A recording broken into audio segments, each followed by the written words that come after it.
नमस्कार, news world के इस बुलेटिन में आपका स्वागत है। मैं हूं आपके साथ सुनीता पटेल। सबसे पहले बात करेंगे उत्तर प्रदेश की, जहां सरकार ने कोरोना अस्पतालों में मोबाइल फोन पर प्रतिबंध लगा दिया है। जी हां, इस वक्त की बड़ी खबर आपको दे रहे हैं, जहां पर कोरोना सेंटर्स में मोबाइल पर बैन लगा दिया गया है और अस्पताल में जो भर्ती मरीज हैं वो अपने पास मोबाइल नहीं रख सकेंगे। मोबाइल से फैलता है संक्रमण, ये कहना है उत्तर प्रदेश सरकार का। और अब इसको लेकर सपा सुप्रीमो अखिलेश यादव ने ट्वीट करके सवाल भी उठाए हैं। बदहाल अस्पताल नहीं दिखाना चाहती सरकार, ये तमाम आरोप और सवाल सपा सुप्रीमो अखिलेश यादव के। तो मोबाइल से संक्रमण फैलता तो पूरे देश में बैन कर देना चाहिए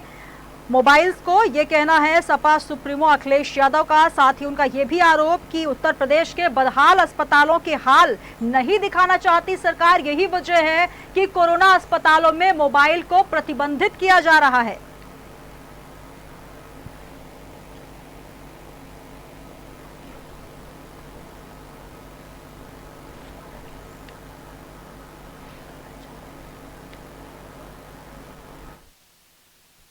तो उत्तर प्रदेश से ये बड़ी खबर, जहां उत्तर प्रदेश के कोरोना अस्पतालों में मोबाइल को प्रतिबंधित किया गया है।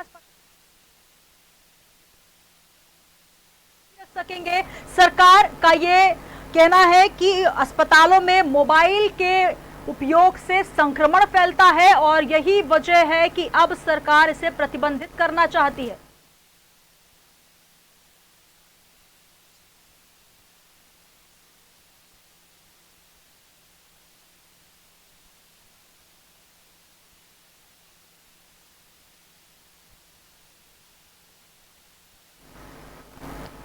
तो उत्तर प्रदेश सरकार का यह फैसला, जहां अस्पताल में भर्ती मरीज अब मोबाइल अपने पास नहीं रख सकेंगे। उनका कहना है कि अस्पताल में मोबाइल के उपयोग से संक्रमण फैलता है, लेकिन अब इसको लेकर सवाल भी उठने लगे हैं। और तमाम जानकारी के साथ स्टेट एडिटर आरसी भट्ट साहब हमारे साथ लखनऊ से जुड़ रहे हैं। भट्ट साहब, जहां लगातार कोरोना संक्रमण उत्तर प्रदेश में और पूरे देश में हावी है, लेकिन इस बीच ये जो खबर, सरकार का फैसला कि अब कोरोना अस्पतालों में जो भर्ती मरीज हैं अपने पास मोबाइल नहीं रख सकेंगे, आखिर इसके पीछे क्या वजह, क्या तथ्य? सुनीता, पहले उस आदेश को समझना होगा जो उत्तर प्रदेश सरकार के एक अधिकारी ने जारी किया है, यानी कि जो चिकित्सा शिक्षा विभाग है जिसके अंडर में उत्तर प्रदेश के सारे मेडिकल कॉलेज हैं, उसके डायरेक्टर जनरल डॉक्टर के गुप्ता की तरफ से एक पत्र जारी होता है। उसमें लिखा हुआ है कि जो कोविड-19 के L2 L3 अस्पताल हैं उसमें जो मरीज भर्ती किए जाएंगे वो अपने साथ मोबाइल फोन नहीं रख सकते और बिल्कुल सरकार ने उसके लिए मनाही कर दी है। और जितने भी अस्पताल हैं चिकित्सा शिक्षा विभाग के, उत्तर प्रदेश के जितने मेडिकल कॉलेज हैं, सबके प्रिंसिपल्स को और संस्थान के निदेशकों को एक आदेश जारी कर दिया है। लेकिन जैसे ही ये आदेश आता है तो सबसे पहले सोशल मीडिया पे इसकी आलोचना शुरू हो जाती है और उसके साथ साथ तमाम जो विपक्षी दल हैं वो सरकार को कहीं न कहीं घेरने लगते हैं, क्योंकि इसमें कहीं न कहीं ये बात आती है कि आखिर सरकार मोबाइल को क्यों बैन रखना चाहती है। यानी कि सरकार क्या वो अस्पतालों की दुर्दशा या अस्पतालों की व्यवस्थाओं के बारे में जो मरीज द्वारा वीडियो बना के उसको सोशल मीडिया पे डाल दिया जाता है, या फिर जो है अस्पतालों में जिस तरह की दुर्व्यवस्थाएं हैं उसको लेकर जो है सरकार को जब सोशल मीडिया पे तमाम फुटेज देखने को मिले तो उससे उनकी स्थिति खराब हुई है। तो ये तमाम चीजों को लेके कहीं ना कहीं विपक्ष जो है हमलावर हो गया है और आज ये उत्तर प्रदेश में के साथ साथ पूरे देश में ये बहस का मुद्दा हो गया है कि आखिर मोबाइल से संक्रमण कैसे फैलता है। यानी कि जो आदेश दिए गए हैं चिकित्सा शिक्षा के महानिदेशक द्वारा, उसमें सीधे ये लिखा हुआ है कि मोबाइल से संक्रमण फैलता है और उसके साथ साथ उन्होंने एक अल्टरनेट व्यवस्था भी दी है कि जो मरीज है कोविड-19 का वो मोबाइल 2 रखे जाएंगे और वो नंबर वार्ड बॉय और संबंधित स्वास्थ्य कर्मी के पास होंगे और उसी नंबरों से वो बात कर सकता है। तो निश्चित रूप से अगर कोई कोविड-19 का पेशेंट होता है और वो मानसिक आघात में वैसे ही रहता है तो निश्चित रूप से वो कहीं न कहीं अकेले रखा जाता है क्योंकि वो संक्रमण से ग्रसित है। तो उस अवस्था में कहीं न कहीं अगर वो मोबाइल का सहारा उसके पास नहीं रहेगा तो निश्चित रूप से वो अवसाद में जा सकता है। बिल्कुल, ये कहीं न कहीं इसका अंदाजा सरकार को नहीं है जी। और इसको लेकर सीधे तौर पर अब जबकि सरकार घिर चुकी है, वो अधिकारी भी घिर चुका है,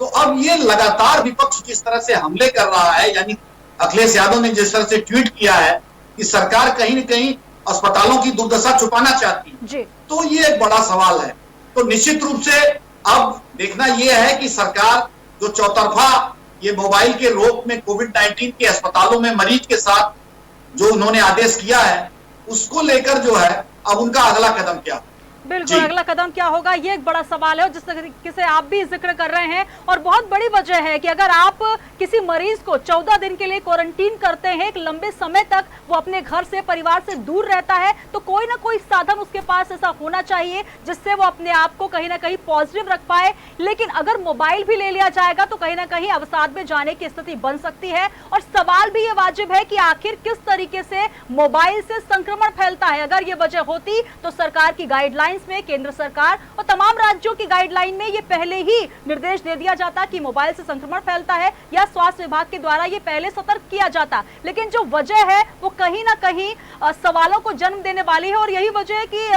सपा सुप्रीमो की बात करें या तमाम विपक्षी पार्टियां हैं जो ये सवाल उठा रही है कि क्या सरकार चाहती है कि अस्पतालों के हाल सामने ना आ पाए। सुनीता, निश्चित रूप से ये शंका जो है वो कहीं न कहीं अब लोगों के, खासतौर पे जनमानस के अंदर ये लग रहा है। जैसे ही सोशल मीडिया पे ये पत्र और चैनलों के माध्यम से हम लोगों को भी ये पत्र मिला, हमने उसका अध्ययन किया, तो उसमें सीधे तौर पर सरकार का ये आर्गुमेंट है कि कहीं न कहीं इससे संक्रमण फैलता है। लेकिन तमाम जो एक्सपर्ट से बात हुई है, जो डॉक्टर हैं, उन्होंने सीधे तौर पर कहा है कि मोबाइल का इस्तेमाल अगर वो खुद करता है तो किसी भी हालत में संक्रमण नहीं फैल सकता, लेकिन अगर उस मोबाइल का इस्तेमाल उसके अलावा कोई और करता है तो निश्चित रूप से संक्रमण फैलेगा। लेकिन जब भी कोई मरीज आइसोलेशन में जाएगा जिसको कोविड-19 पॉजिटिव पाया गया है और वो अपने साथ मोबाइल रखता है, तो वो अपने परिवार के साथ, अपने दोस्तों के साथ और अपने ऐसे शुभचिंतकों के साथ वो लगातार जुड़ा रह सकता है। और लोग कहीं न कहीं, चूंकि ये संक्रामक बीमारी है, इसमें मानसिक रूप से लोगों के ऊपर बड़ा असर पड़ता है, और उसको लेकर जो है वो कहीं न कहीं अवसाद में आ सकता है और वो मर भी सकता है। अभी मैंने एक कोविड-19 के पेशेंट से हमने बात की, तो उन्होंने कहा कि सोशल मीडिया और हमारा मोबाइल हमारे लिए बड़ा सहारा रहा। हमने मैक्स प्राइम और अमेजॉन प्राइम और मैक्स प्लेयर तमाम पर पिक्चरें देखकर हमने अपनी समय काटी, तो निश्चित रूप से वो अवसाद में जाने से बचा। लेकिन विपक्ष को बैठे बैठाए सरकार ने एक मुद्दा दे दिया, और विपक्ष को ये लगता है और तमाम जनमानस को ये लगता है कि सरकार के जो वीडियो, जो इस तरह की चीजें थी, जो अस्पतालों की दुर्दशा, वो तमाम सोशल मीडिया में आ रही थी, तो उसको छुपाने के लिए सरकार ने इस पर बैन लगाया। सब एक सवाल ये कि इसको लेकर अब सरकार की तरफ से क्या कुछ बयान आया है? क्या कोई आधिकारिक बयान आया है कि ये जो लेटर जारी किया गया है इसको अब पालन करना होगा, या इस तरीके की कोई और बात? सुनीता, अभी इस संदर्भ में राज्य सरकार का कोई बयान नहीं आया है, कोई अगला निर्देश नहीं आया है, लेकिन निश्चित रूप से ये कहीं न कहीं सरकार के गले की अब फांस है। क्योंकि जिस तरह से लोग नए सिरे से इसको नकार रहे हैं, यानी कि कोई भी मरीज अगर वो क्वारंटीन में जाता है, यानी कि आइसोलेशन में जाता है, और उसके पास मोबाइल नहीं रहेगा, तो उसके घर वाले भी चिंतित रहेंगे, वो खुद परेशान हो जाएगा और निश्चित रूप से वो अवसाद में चला जाएगा। तो इसको जिसने भी ये सरकार को राय दी है वो सही तरीके से इस राय को नहीं बता पाया है, या फिर सरकार को ये लगता है, जो विपक्ष कह रहा है कि अपनी कुछ कमियों को वो छुपाना चाहता है। तो निश्चित रूप से दोनों पक्ष को देखा जा सकता है। अभी इस तरह का कोई दिशा निर्देश नहीं आया है कि ये आदेश वापस ले लिया गया है या इसका कड़ाई से पालन किया जाए। जी चलिए, बहुत शुक्रिया भट्ट साहब हमारे साथ जुड़ने के लिए, तमाम जानकारी साझा करने के लिए। तो एक बयान जो कि सरकार की तरफ से आया कि आखिर कोरोना सेंटर्स में